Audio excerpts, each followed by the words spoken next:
Let's take a look at how you would go about changing a string on the ukulele. And I have here, I've taken off the high string. And so this is the A string. I'm also going to show you how to put on a wound fourth string as well. It's slightly different than what we're going to do for the first, second, and third strings, which are all the clear nylon strings. If you use an unwound fourth string, you can use the same idea with the fourth string. So what I like to use, I have D'Addario Pro Arte strings. I actually use these classical guitar strings. Let's see, try to get them in focus here so you can see. And they are the Pro Arte normal tension EJ45C classical guitar strings. I find actually the thickness of these strings is fantastic. I like the response and the tone out of the ukulele. You can definitely use the normal ukulele strings, and I highly recommend D'Addario strings for whatever your choice might be. Okay, so now what I'm going to show you, I have this high E string here from a guitar set, and I'm going to use it for the A string in the tenor ukulele. It works great. It has wonderful tone. And so the first thing I'm going to do is take one end of the string and put it through by the saddle here. There's a little hole that you put the string through, and then I'm going to actually show you how to make the knot on the other side. And the trick is, you can have the string direction either point up or down with this excess bit of string. As you notice here, it's pointing down with all the strings I have. And the way that you do that is we're going to wrap it around twice. So I give myself enough room here, and I have some string cutters that we can use afterwards to snip the strings. And so we'll get rid of the extra length there. But if I go under the string, and then I'm going to wrap it around, and then put it through the ring that's formed there. And I'm actually going to do that twice. So you wrap it around twice through that string. And then notice when I tighten it, this string will bend and go point down here like this. So the way the ukulele is pointing flat here, it's to my left. And there's this extra string length here. I can trim that later. Now, because there are two wraps around, it really holds firmly. The key here is that the crease that's formed where the string goes over the edge of the bridge here, right around the back, I try to make sure that that edge, the string hangs down below that. Instead of being right on top of the bridge, it'll tend to slip. So you want to kind of lock in by wrapping around to the bottom. And it happens naturally, actually, usually when you do this. Every now and then it won't, and I'll have to redo it.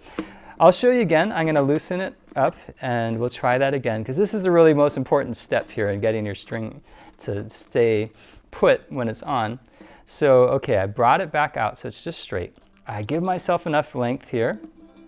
Maybe like 4 inches or so is probably all you need. I go underneath the string here, then I wrap it around, and by doing that, coming back over, there's this ring that forms. And I'm going to go around that twice, from above to below. Now, as I pull it, it tightens. I get that edge to go over the side of the bridge here. I pull it tight, and then that's not going anywhere. That's not going to slip on you. So that is the first step. We got the bridge area settled. Now I'm going to flip around the ukulele. I always like to go twice through the tuning key here. And so it's important to wind the string so that it's pointing directly down towards the fingerboard. That's helpful. I'm going to go through once. I'm going to wrap around clockwise this way. And you can see with a guitar string here, there's tons of length here. I would say you need about maybe 6 inches or so. We want to give ourselves enough wraps so that we can go around the tuning peg a number of times. You notice how the other strings have many wraps on them. It tends to hold in place better when you do that, but not so much that it starts to double over on itself. So I'm giving myself about this much length here, if you can see that there. Instead of way up here where it's off the camera, I'm just pulling this end of the string out. Now, here's the important thing, is that I'm going to go back through the hole in the tuning peg here. and I'm going to tighten it. That's going to prevent it from slipping on this end. So I tighten that. Now it's going to be pretty snug here. It's not going to go anywhere if I pull on it.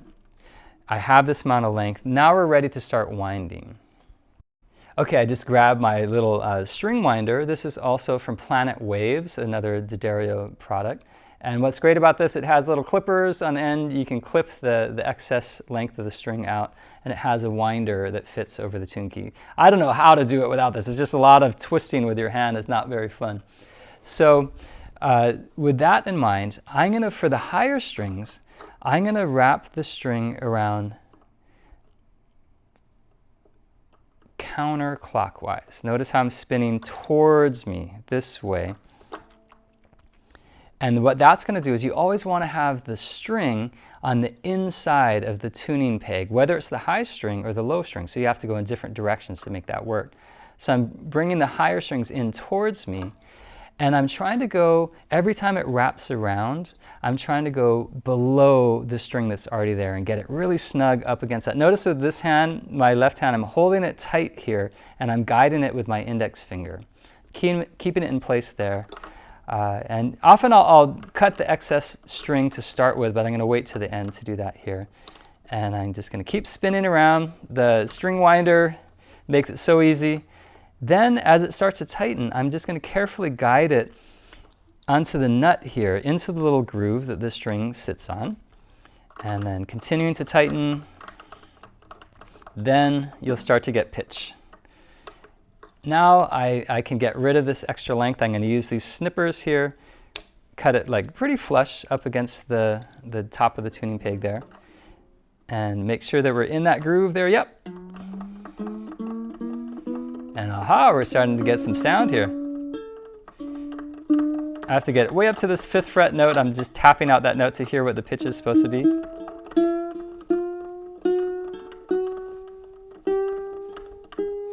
This is where you start to cringe and feel like the string is going to break. But it won't, it's fine. And what's going to happen, I'm up to pitch here, but it's going to quickly go flat. We can check out this edge here, the bottom edge. Now there's this little extra amount of string that I'm going to trim here. I leave a little bit there, maybe like ½ an inch or so. And so I have that there. Trim, see how it's pointing the same direction because of the way I wrapped it? It's now attached on both sides. Now if I try to play the instrument,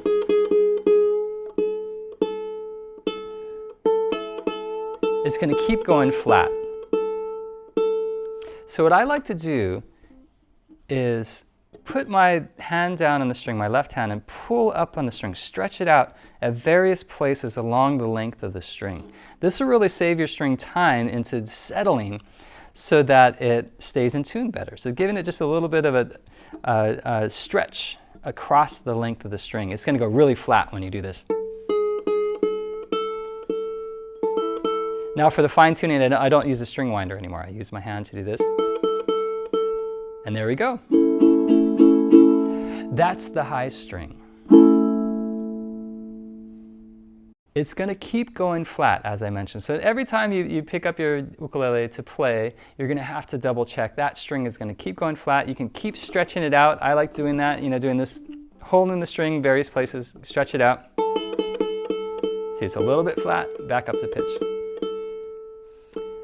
Okay, that's the high string. I'll be right back to show you how to set up the 4th string.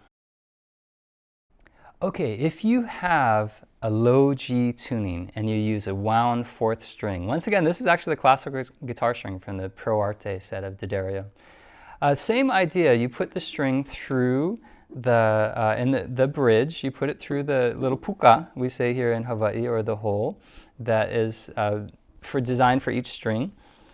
And what I'm going to do though, when I attach it through, and instead of doing the 2 wraps, you can do that, but for the 4th string, it actually stays fine if it's wound by doing this. You go underneath the string that's here, underneath it, you wrap it around, and very carefully, you tuck it underneath this part that's going to pull snug up against the bridge. And what I actually do with my right hand is I hold that in place here. I'm holding this little tip of the string. You can have more string length and then trim it. This string's already prepared, so it's already trimmed. And now when I pull here, as long as that crease is over the edge of the side of the bridge here, it's going to stay snug. And then you're set. That's all you need. So it's just one loop around instead of the curly Q figure 8 that we get with these strings. Here it's just once around, and you actually see two lines that are formed by doing that. Underneath, around, and then tuck it right in. It won't work if it's in the flat part, top of the bridge. It has to be along the side, the back edge here. That's where that crease is. It's not going anywhere.